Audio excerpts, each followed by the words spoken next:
오늘 본문 말씀 보시겠습니다.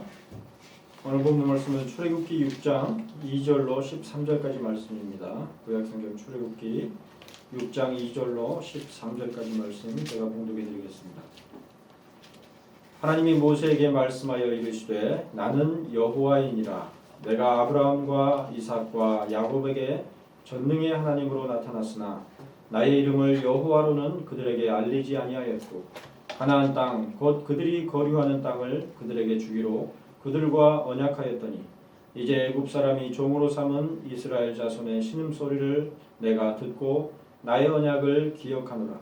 그러므로 이스라엘 자손에게 말하기를 나는 여호와라. 내가 애굽 사람의 무거운 짐 밑에서 너희를 빼내며 그들의 노역에서 너희를 건지며 편팔과 여러 큰 심판들로서 너희를 속량하여 너희를 내 백성으로 삼고 나는 너희의 하나님이 되리니 나는 애굽 사람의 무거운 짐 밑에서 너희를 빼낸 너희의 하나님 여호와인 줄 너희가 알지라. 내가 아브라함과 이삭과 야곱에게 주기로 맹세한 땅으로 너희를 인도하고 그 땅을 너희에게 주어 기업을 삼게 하리라. 나는 여호와라 하셨다 하라. 모세가 이와 같이 이스라엘 자손에게 전하나 그들이 마음의 상함과 가혹한 노역으로 말미암아 모세의 말을 듣지 아니하였더라. 여호와께서 모세에게 말씀하여 이르시되 들어가서 애굽 왕 바로에게 말하여 이스라엘 자손을 그 땅에서 내보내게 하라. 모세가 여호와 앞에 아뢰어 이르되 이스라엘 자손도 내 말을 듣지 아니하였거든 바로가 어찌 들으리이까. 나는 입이 둔한 자니이다. 여호와께서 모세와 아론에게 말씀하사 그들로 이스라엘 자손과 애굽 왕 바로에게 명령을 전하고 이스라엘 자손을 애굽 땅에서 인도하여 내게 하시니라. 아멘. 봉독해드린 출애굽기 6장 2절로 13절까지의 본문 가운데서 나누고자 하는 메시지의 제목은 나는 여호와이니라 라는 제목입니다. 자, 지난 주일에 본문 가운데 맨 마지막 구절로 삼았던 6장 1절 말씀은 여호와 하나님께서 모세에게 이르신 말씀으로서 이제 내가 바로에게 하는 일을 내가 보리라. 강한 손으로 말미암아 바로가 그들을 보내리라. 강한 손으로 말미암아 바로가 그들을 그의 땅에서 쫓아내리라 라는 말씀을 기록하고 있었습니다. 그리고 하나님께서 그러한 말씀을 하신 이유는 출애굽기 3장의 마지막 구절인 23절에 기록되어 있는 모세의 말, 곧 내가 바로에게 들어가서 주의 이름으로 말한 후로부터 그가 이 백성을 더 학대하며 주께서도 주의 백성을 구원하지 아니하시나이다 라는 말씀 때문입니다. 한마디로 이스라엘 백성들은 모세를 원망했고 모세는 또한 여호와 하나님께 원망하는 말을 했었던 때문인 것이죠. 물론 모세는 좀 더 완곡하게 말한 것이지만 큰 맥락에 있어서는 동일한 것이죠. 이스라엘 자손들 가운데 세워진 기록원들이 그들에게 있는 이생의 안목으로서 분별하며 판단한 것에 비해서 모세는 모든 일들의 원인을 하나님께 두고 하나님께 그 해결을 구하는 점에서 극명하게 그 입장이나 논점이 다른 것이기는 하지만 그럼에도 불구하고 모세 또한 그 모든 사태에 대해서 낙심하고 있기는 마찬가지였다는 점에서 하나님께서는 이제 내가 바로에게 하는 일을 내가 보리라. 강한 손으로 말미암아 바로가 그들을 보내리라는 확실한 말씀을 하실 필요가 있었던 것입니다. 이스라엘 자손들이 여호와께서 이스라엘 자손을 찾으시고 그들의 고난을 살피셨다함을 듣고 크게 기뻐하며 사기가 충천했었지만 오히려 모세가 그 말을 바로에게 전한 후로 그들에게 더욱 무겁게 가해진 노동의 현실 가운데서 그들 모두는 크게 낙심하며 사기가 꺾여 있었던 것이죠. 그러므로 모세 또한 주께서도 주의 백성을 구원하지 아니하시나이다. 그러한 원망설인 어조로 여호와 하나님께 아뢰었던 것입니다. 5장 23절에 기록되어 있죠. 사실 이스라엘 자손들이나 모세뿐 아니라 우리들 또한 지극히 연약한 존재들이죠. 사람 목숨이라는 것도 어떻습니까? 그렇게 즐기고 즐긴 것이 사람의 목숨이지만 또 죽을 때 보면 지극히 연약한 것이 사람이죠. 하나님 앞에서 마땅한 명분이 있으며 믿음 가운데 확신하며 바라던 바였을지라도 그것으로 말미암아 현실적인 고초와 시련에 처하게 된다면 금방 믿음과 확신이 흔들리게 마련이며 심지어 하나님 앞에서의 마땅한 명분조차도 되돌아보곤 하는 연약한 신앙의 존재들이 바로 우리들입니다. 사역자들이라도 마찬가지죠. 신학교에서 신학을 열심히 공부할 때 이것이 하나님 앞에 온당한 신학이구나 그렇게 정립했을지라도 막상 신학교를 졸업하고 사역의 현장에서 적응하여 사역을 감당하다 보면 어느샌가 자기가 갖고 있었던 신학의 확신은 다 사라지고 그죠? 여느 직업인과 같이 자기 신학이나 논조가 없는 그러한 사역자들로 그럭저럭 잘 살아가는 경우를 흔히 볼 수가 있죠. 특별히 16세기 종교개혁의 시대를 통해서 개혁된 신앙을 추구하는 우리들에게 있어서도 그러한 연약함은 마찬가지일 것입니다.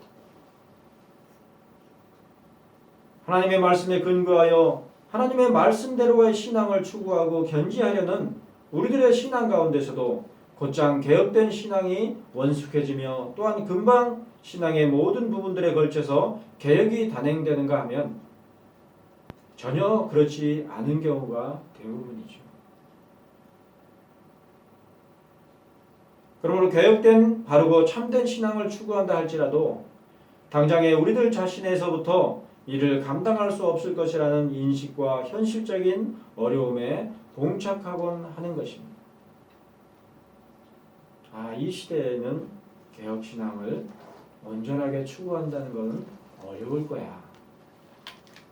그런 마음을 품는 경우가 비일비재한 것이죠.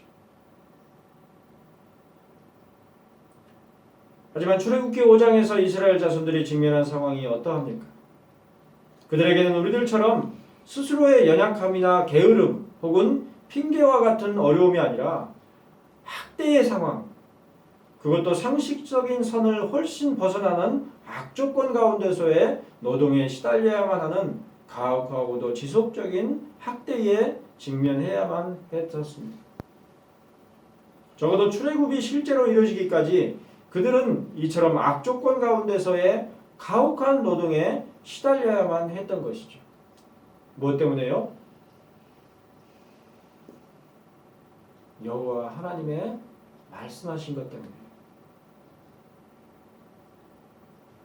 이러한 상황과 형편 가운데서 오늘 본문에 앞서 지난주일 본문의 마지막 구절인 출애굽기 6장 1절에서 하나님께서는 이제 내가 바로에게 하는 일을 내가 보리라. 강한 손으로 말미암아 바로가 그들을 보내리라. 강한 손으로 말미암아 바로가 그들을 그의 땅에서 쫓아내리라는 강하고 분명한 어조로서 모세의 사기를 북돋워 주신 것입니다.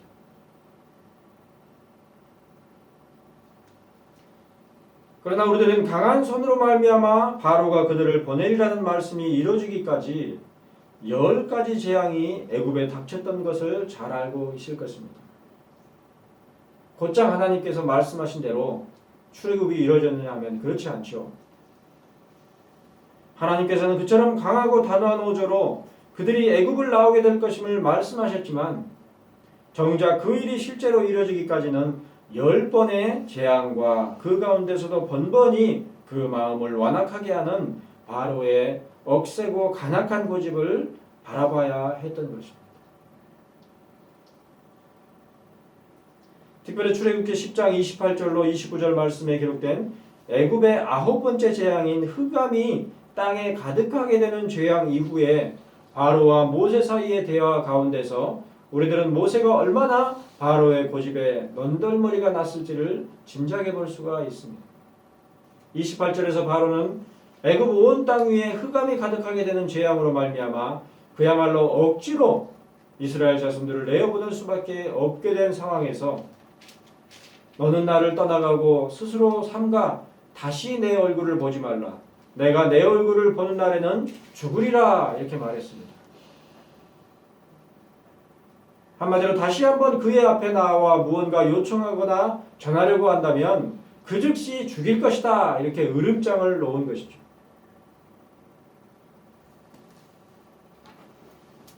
내 눈앞에서 사라지되 다시는 나타나지 말아라. 이렇게 말한 것이죠. 그러자 29절에서 모세 또한 그런 바로에게 이르기를 당신이 말씀하신 대로 내가 다시는 당신의 얼굴을 보지 아니하리다 라고 말합니다. 바로의 권세에서 보자면 마땅히 제가 다시는 왕께 무례히 나와 말하지 않을 것입니다. 이렇게 답해야 할 것이지만 오히려 모세 또한 그런 바로에게 진력이 난 듯이 당신이 말씀하신 대로 내가 다시는 당신의 얼굴을 보지 아니하리이다. 이렇게 답한 것이죠.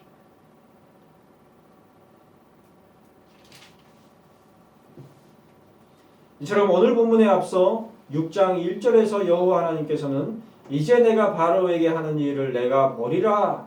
강한 손으로 말미암아 바로가 그들을 보내리라.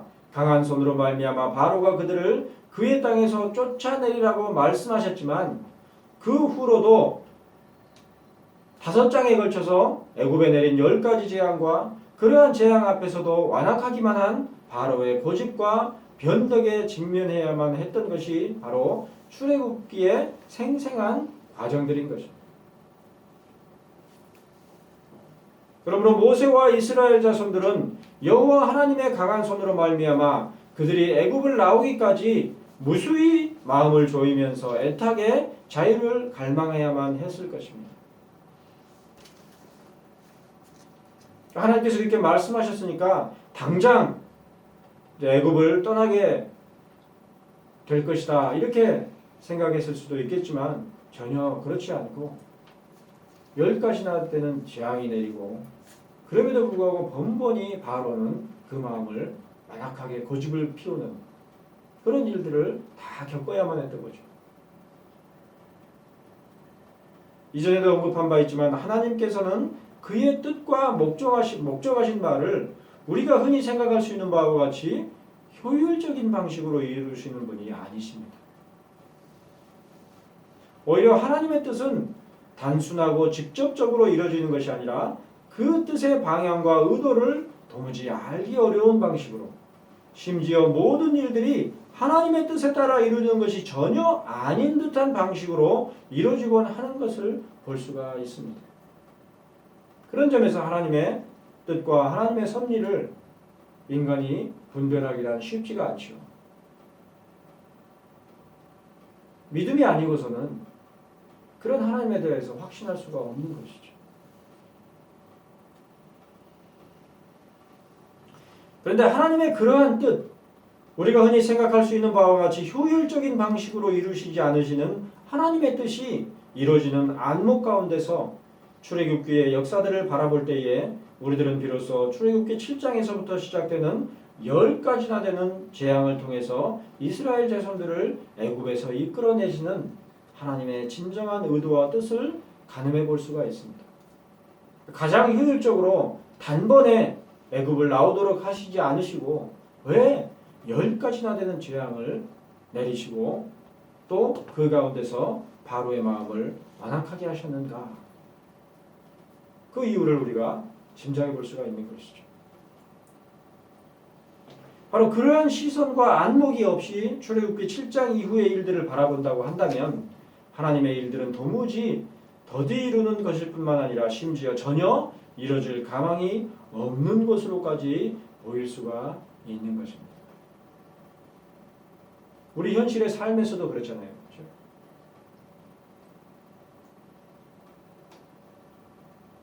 목회자들의 목회의 발걸음도 그렇죠.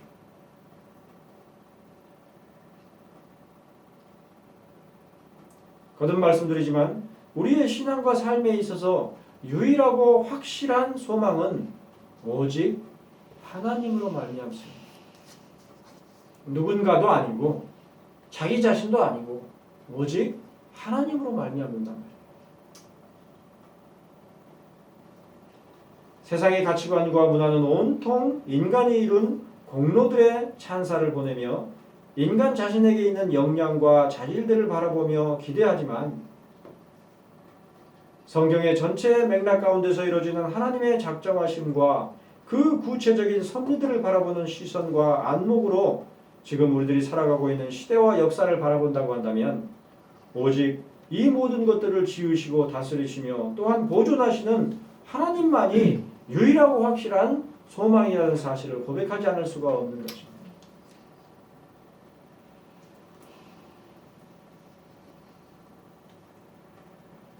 특별히 신종 코로나 바이러스로 말미암아 전 세계가 극심한 불편과 고통을 감당하고 있는 작금의 현실을 냉정하게 바라본다면 우리들은 그 가운데 숨겨져 있는 하나님의 보존과 통치에 관해 생각하지 않을 수가 없을 것입니다.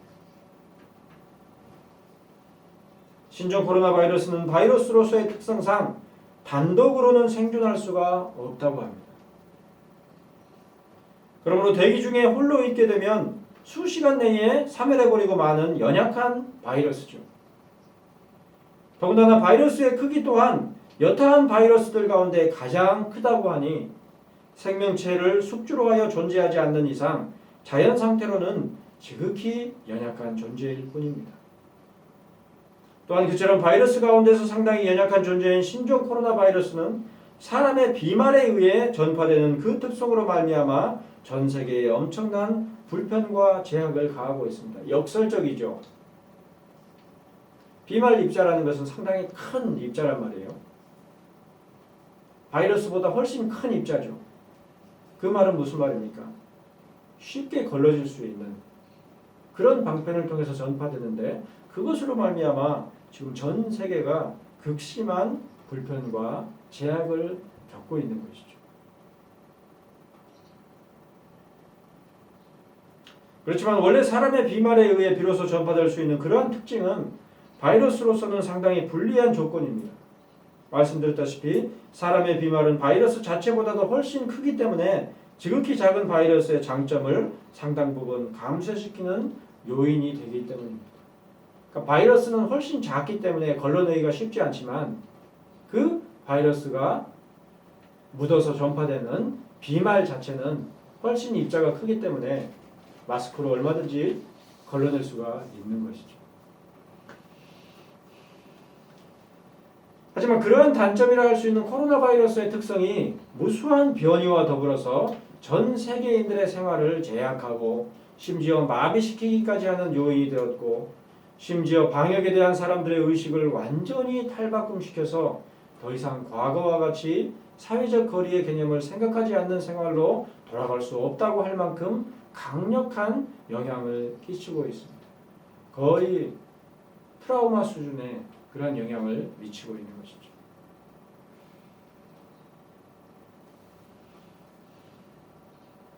극단적으로 어떻게 표현합니까? 이제 세상은 코로나 이전과 코로나 이후로 달라질 것이다. 이렇게 얘기하는 사람들이 있잖아요. 그렇죠?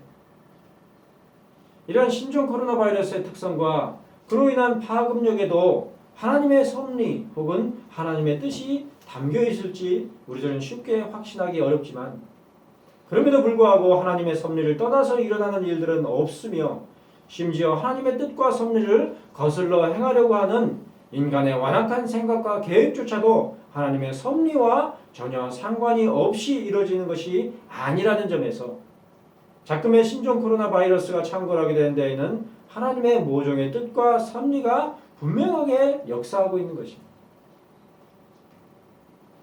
우리의 믿음이 그것을 분별할 수 있어야 하는 것이죠. 그런 것이 아니라고 한다면 공기 중에서 단독으로 수시간 안에 사멸해버리는 연약한 바이러스가 이토록 엄청난 사회적, 문화적 고통과 충격을 초래하는 이유를 설명하기가 어려울 것입니다.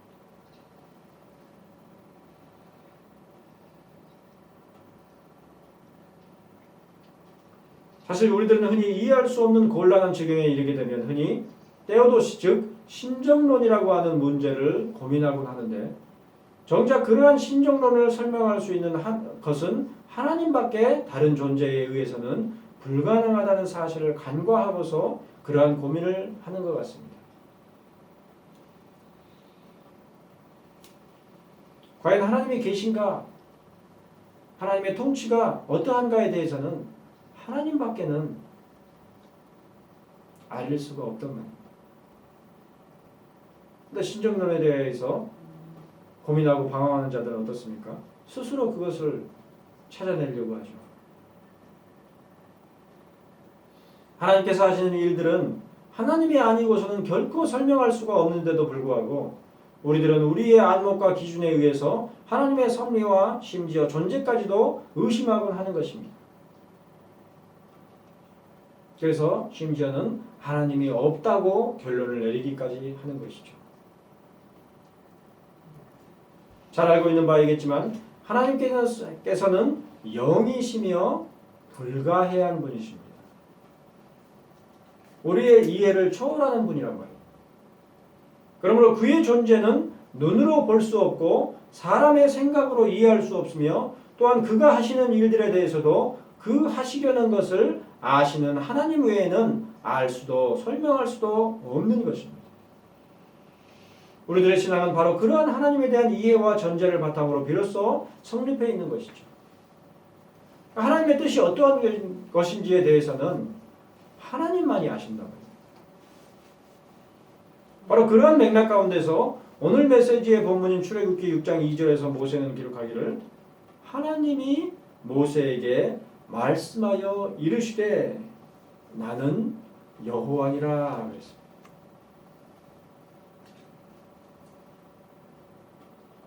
내가 누구인지 말해줄 수 있는 존재는 오직 나이신 하나님 외에는 없는 것입니다. 바로 그러한 하나님께서 자신을 가리켜서 여호와이니라 그렇게 말씀하신 것이죠. 그러므로 그 사실을 말씀해 주신 분은 하나님 외에 다른 분이 아니고 하지만 그럼에도 불구하고 이스라엘 자손들은 모세가 전하며 나중에 기록한 모든 말씀들에 대해서 그 사실 여부를 의심하곤 했던 것입니다. 그러니까 모세의 말을 의심하는 것은 누구의 말씀을 의심하는 거예요?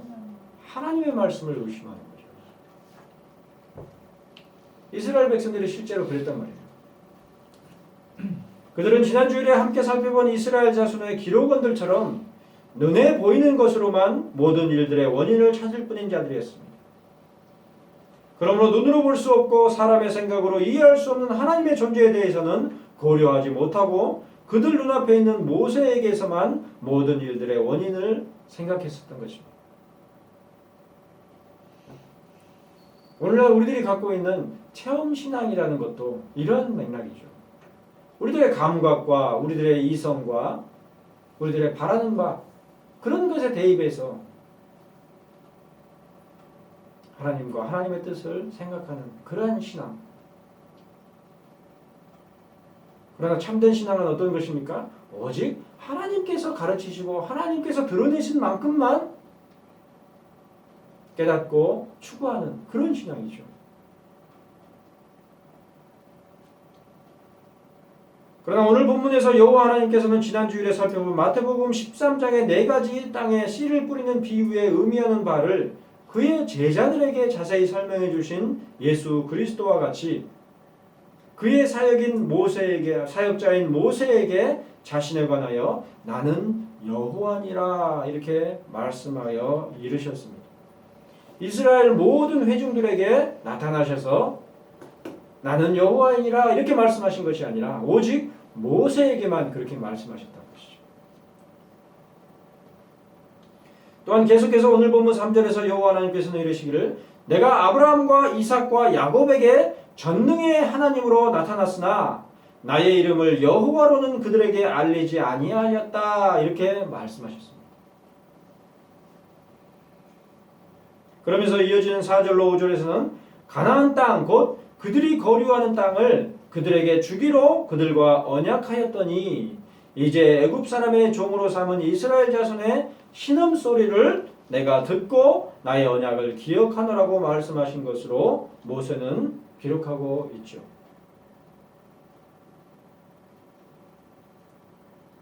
하지만 사실 아브라함과 이삭 그리고 야곱 즉 이스라엘의 조상들이 여호와 하나님의 이름을 알지 못했느냐? 전혀 그렇지 않습니다. 창세기 13장 3절로 4절 말씀을 보면 아브라함이 베델과 아이 사이 곧 전에 장막 쳤던 곳에 이르러서 그가 거기서 여호와의 이름을 불렀더라 한 것을 볼 수가 있고, 더구나 그러한 창세기 본문을 기록한 것이 모세라고 할 때에 모세가 이 사실을 모르고서 여호와께서 나의 이름을 여호와로는 그들에게 알리지 아니하였다고 말씀하신 것으로 기록했을 리가 만무할 것입니다. 그러니까 아브라함이 이미 여호와 하나님의 이름을 불렀다 이렇게 창세기에서 기록을 했으면, 그것이 모세의 기록이라고 한다면 당연히 그 사실을 모세가 알고 있었을 것인데도 불구하고 이렇게 기록되어 있단 말이에요.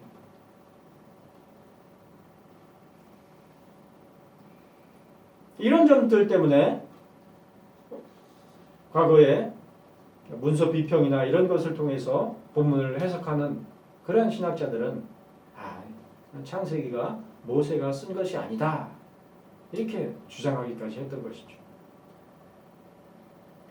또한 이삭의 경우에도 부엘세바에서 제단을 쌓고 여호와 이름을 부르며 거기 장막을 쳤더라 이렇게 창세기 26장 25절에 기록하고 있고, 창세기 28장 13절에서 야곱 또한 꿈 가운데서 나는 여호와니 너의 조부 아브라함의 하나님이요 이삭의 하나님이라는 말씀을 듣고서 그곳 이름을 베델이라 하였더라 이렇게 19절에 기록한 것을 찾아볼 수가 있으니, 아브라함과 이삭과 야곱에게 공히 하나님께서는 자신을 여호와로 이미 소개하신 것을 알 수가 있죠. 그러므로 이를 기록한 모세가 이것을 간과할 리가 없을 것인데도 불구하고 오늘 본문인 출애굽기 6장 3절에서는 뭐라고 되어 있습니까? 내가 아브라함과 이삭과 야곱에게는 전능의 하나님으로 나타났으나 나의 이름을 여호와로는 그들에게 알리지 아니하였다고 기록했으며, 무엇보다 그것이 전능하시고 전지하신 하나님 여호와께서 친히 이루신 것으로 기록하고 있습니다. 그러니까 모세만 실수를 하고 있는 것이 아니라 하나님도 지금 실수를 하고 있는 것처럼 이렇게 기록되어 있죠. 이해가 되죠? 이해가 안 돼요? 지금 무슨 말씀이에요? 오늘 본문에서는 내가 너희 조상들에게는 아브라함과 이삭과 야곱에게는 내 이름 여호와를 알리지 않았지만 너에게만 지금 알린다. 이런 말씀으로, 이런 맥락의 말씀으로 이렇게 기록되어 있는데, 실제 창세기 본문을 찾아보면 아브라함에게도 이삭에게도 야곱에게도 다 하나님께서 그 이름을 여호와로 알리셨단 말이에요. 그리고 그들도 알고 그 이름을 불렀다 그랬단 말이에요.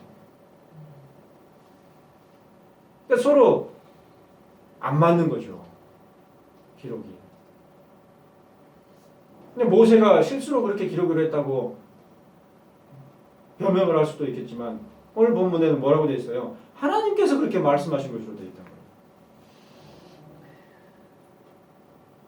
그러니까 그런 관점으로 보면 모세뿐만 아니라 하나님도 지금 실수하고 계신 거죠. 그죠? 기억을 못 하시는 거죠.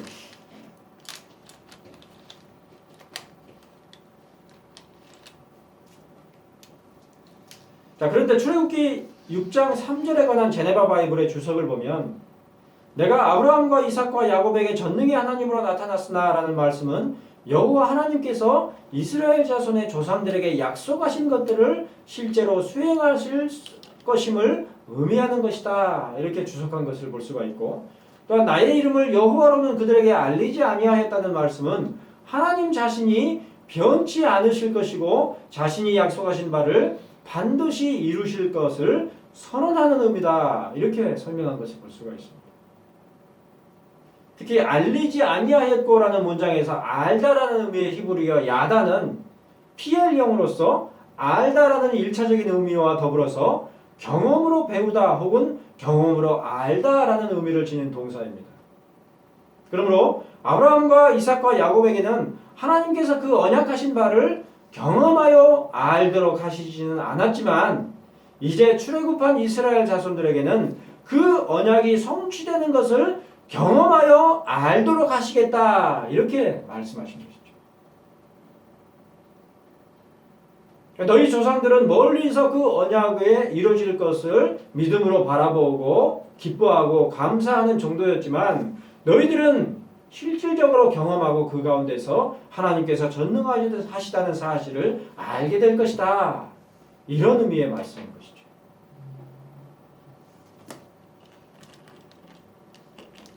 바로 이런 이유로 오늘 본문 4절과 5절은 하나님께서 가나안 땅, 곧 그들이 거류하는 땅을 그들에게 주기로 그들과 언약하였더니, 누구와 언약하였어요? 아브라함과 이삭과 야곱과 언약하셨죠. 이제 애굽 사람이 종으로 삼은 이스라엘 자손의 신음소리를 내가 듣고 400년 뒤에 후손들에게 나의 언약을 기억하노라고 말씀하신 것을 기록하고 있는 것이죠. 한마디로 아브라함과 이삭과 야곱에게 가나안 땅, 곧 그들이 거류한 땅을 그들에게 주기로 언약하신 전능하신 여호와 하나님을 이제 출애굽한 이스라엘 자손들이 경험하여 알도록 하시겠다, 이 말씀인 것입니다. 성취되는 것이죠. 언약이 성취되는 것입니다. 이로써 여호와 하나님께서는 이스라엘 자손들의 믿음이 사그라지는 것을 다시 북돋우시고자 하셨습니다. 그들의 조상 아브라함과 이삭과 야곱에게 언약하신 일들을 그들로 체험하며 알도록 하신다면 모세가 하나님께 들은 바를 전하여 알린 것에 대해서도 확신할 수 있을 것이니 말입니다.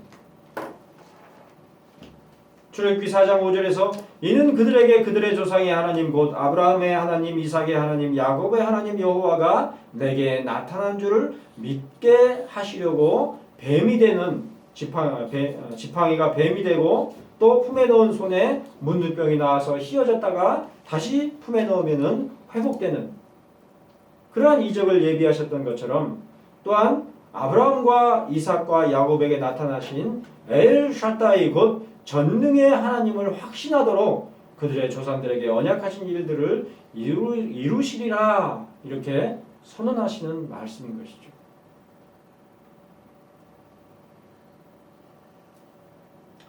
하나님께서는 때로 눈앞에 보이는 일들 가운데서 큰 이적을 행하여 그 전능하심을 나타내 보이시기도 하지만, 진정한 의미에서의 전능하심은 믿음 가운데서 바라볼 수 있는 방식으로 나타내 보이시는 것을 성경에서 확인할 수가 있는데, 오늘 본문 3절로 5절에 언급한 바 아브라함과 이삭과 야곱에게 주신 언약의 성취야말로 대표적으로 그러한 예입니다. 당장에 그들의 눈앞에 약속된 땅이 허락된 것은 아니지만 약 400년의 세월이 지난 뒤에 이스라엘 자손들 가운데서 약속하신 언약이 성취되는 것을 확증하여 보여주신 것이죠. 아브라함도 죽고 이삭도 죽고 야곱도 죽고 다 죽었지만 400년 뒤에 하나님께서 말씀하신 것이 그대로 성취됐다는 사실을 기록하고 있는 것입니다. 그런데 오늘 보면 6절로 7절 말씀을 보면 하나님께서는 아브라함과 이삭과 야곱에게 언약이 성취되는 것을 믿음 가운데서 바라보도록 하셨던 것처럼, 또한 출애굽할 이스라엘 자손들에게도 동일한 믿음으로 바라보도록 말씀하시는 것을 볼 수가 있습니다. 즉, 나는 여호와라, 내가 애굽 사람의 무거운 짐 밑에서 너희를 빼내어 그들의 노역에서 너희를 건지면 편팔과 여러 큰 심판들로서 너희를 속량하여 너희를 내 백성으로 삼고 나는 너희의 하나님이 되리니 나는 애굽 사람의 무거운 짐 밑에서 너희를 빼낸 너희 하나님 여호와인 줄 너희가 알지라고 말씀하신 것입니다. 이처럼 아브라함과 이삭과 야곱에게 언약하시고 그 언약을 믿도록 하신 여호와 하나님께서는 또한 400년 후에 이스라엘 자손들에게도 약속을 주시고 이를 믿도록 말씀하십니다. 이스라엘 자손의 조상들에게나 이스라엘 자손들에게서나 하나님께서 동일한 믿음을 요구하시는 것입니다. 물론 이스라엘 자손들은 앞서 3절에 언급한 바 내가 아브라함과 이삭과 야곱에게 전능의 하나님으로 나타났으나 나의 이름을 여호와로는 그들에게 알리지 아니하였다고, 즉 그들에게 약속하신 언약이 실제로 이루어지는 것을 경험할 수 있도록 하지는 않으셨기에 이스라엘 자손들은 그들의 조상들보다 더욱 나은 여건 가운데 있었다 할 수도 있겠지만, 그럼에도 불구하고 지금 모세를 부르시어 말씀하신 하나님께서는 믿음으로 그 경험을 받도록 하신 것입니다. 약속과 성취가 시간적으로 떨어져서 있도록 하심으로 약속을 받은 자에게도 믿음이 요구되고 그 성취를 보는 자들도 어때요? 믿음이 요구되는 것이죠. 약속, 언약을 받은 자들은 이루어질 것을 믿음으로 바라봐야 했고 또 이루어지는 것을 본 자들은 그 언약을 믿음으로 바라봐야 하는 것이죠. 그 점에서 동일한 것입니다. 무엇보다 그 믿음은 오늘 본문 2절에 언급한 바 나는 여호와니라는 말씀과 7절에 언급한 바 나는 애굽 사람의 무거운 짐 밑에서 너희를 빼낸 너희의 하나님 여호와인 줄 너희가 알지라는 말씀에 분명하게 제시되고 있습니다. 그들이 믿는 것은 바로 전능하신 하나님에 대한 것이며 바로 그러한 믿음 가운데서 그들의 조상들에게 언약하신 것들을 그대로 이루시며 또한 그들이 믿음으로 바라보는 것들을 그대로 이루시리라는 확신을 보일 수가 있는 것이죠.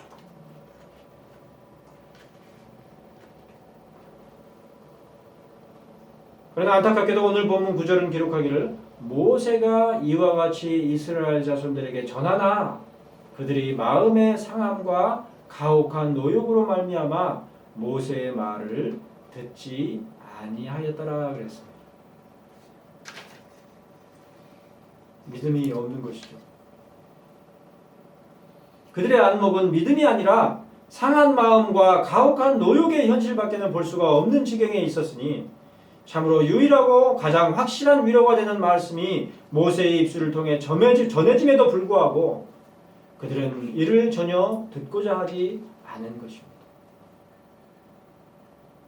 모세가 전하는 것은 오직 전능하신 여호와 하나님, 그들의 조상 아브라함과 이삭과 야곱에게 주신 언약을 그대로 이루시는 전능하신 하나님 여호와의 말씀임에도 불구하고 그들은 그것을 모세의 말 이상으로는 받아들이지를 않았던 것입니다. 아마도 그러한 상황 가운데서 모세의 믿음 또한 적지 않은 타격을 받았을 것입니다. 그러므로 들어가서 애굽 왕 바로에게 말하여 이스라엘 자손을 그 땅에서 내보내게 하라는 여호와 하나님의 명하심에도 불구하고 이스라엘 자손도 내 말을 듣지 아니하였거든 바로가 어찌 들으리이까 나는 입이 둔한 자니이다 라는 믿음 없는 말을 했던 것이죠. 당신 백성들도 내 말을 안 듣는데 바로가 내 말을 듣겠습니까? 나는 입이 둔한 자입니다.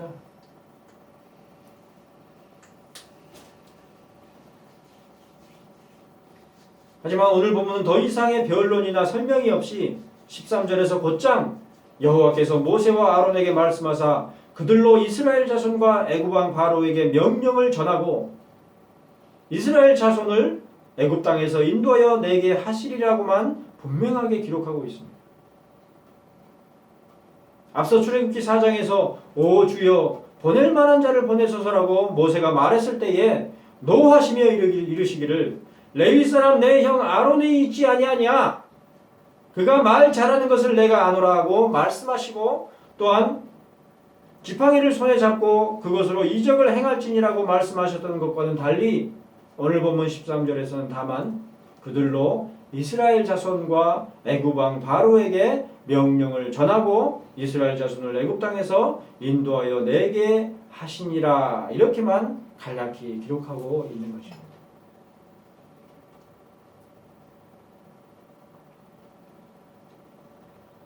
사실 하나님께서 그처럼 간단하게만 말씀하시는 것은 이미 앞서 기록한 바 엘 샤다이 곧 전능하신 여호와 하나님 그들의 조상 아브라함과 이삭과 야곱에게 언약하신 바를 이루시는 하나님에 대한 굳은 믿음 외에 더 이상 그들을 독려하며 위로를 줄 수 있는 것이 없기 때문입니다.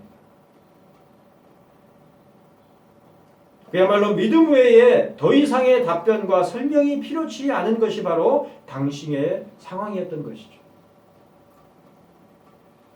그러나 동시에 이 모든 사실 가운데서 우리들은 이스라엘뿐만 아니라 모세에게조차도 참으로 믿음이 부족하며 미약하기만 한 것을 볼 수 있습니다.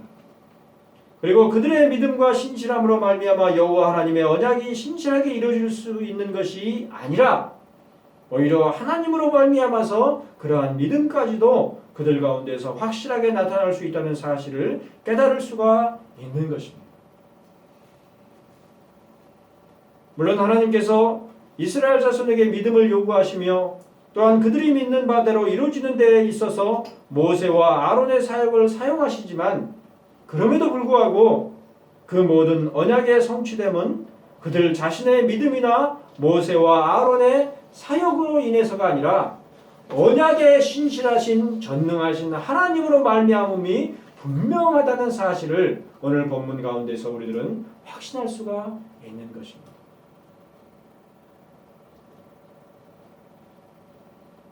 하나님만이 모든 원인이시요 소망인 것이죠.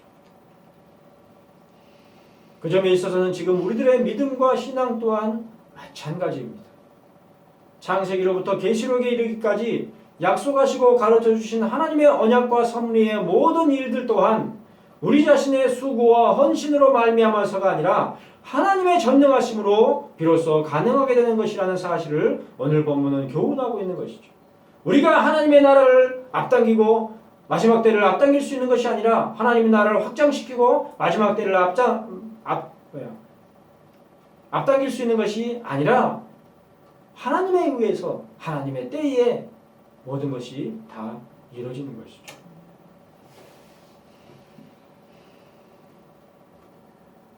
무엇보다 하나님께서는 이스라엘 자손들만이 아니라 애굽 백성들과 바로까지도 전능하신 여호와 하나님을 알 수 있도록 하셨습니다.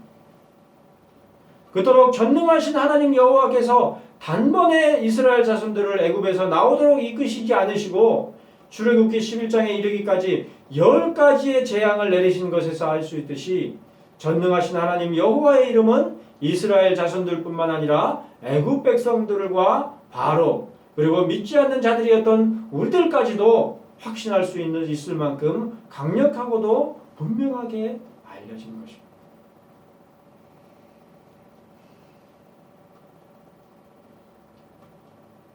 그러므로 출애굽기 6장 1절에 기록한 바와 같이 이스라엘 자손들을 그 땅에서 쫓아내기까지 전능하신 하나님 여호와의 이름은 애굽에 널리 알려졌으며 이제 이스라엘 자손들뿐 아니라 우리에게까지 확신 있는 믿음으로써 알려진 것입니다. 모를 수가 없죠. 애굽에 그 놀라운 일들이 일어난 것으로 말미암아서 여호와 하나님에 대해서 모를 수가 없게 된 것이죠.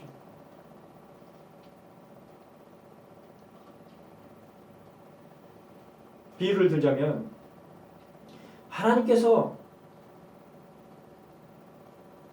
지금 코로나 바이러스와 같은 이러한 대재앙을 내리시겠다 이렇게 말씀하시고 그대로 전 세계가 경험했다고 한다면 하나님에 대해서 모를 수가 없는 것이죠.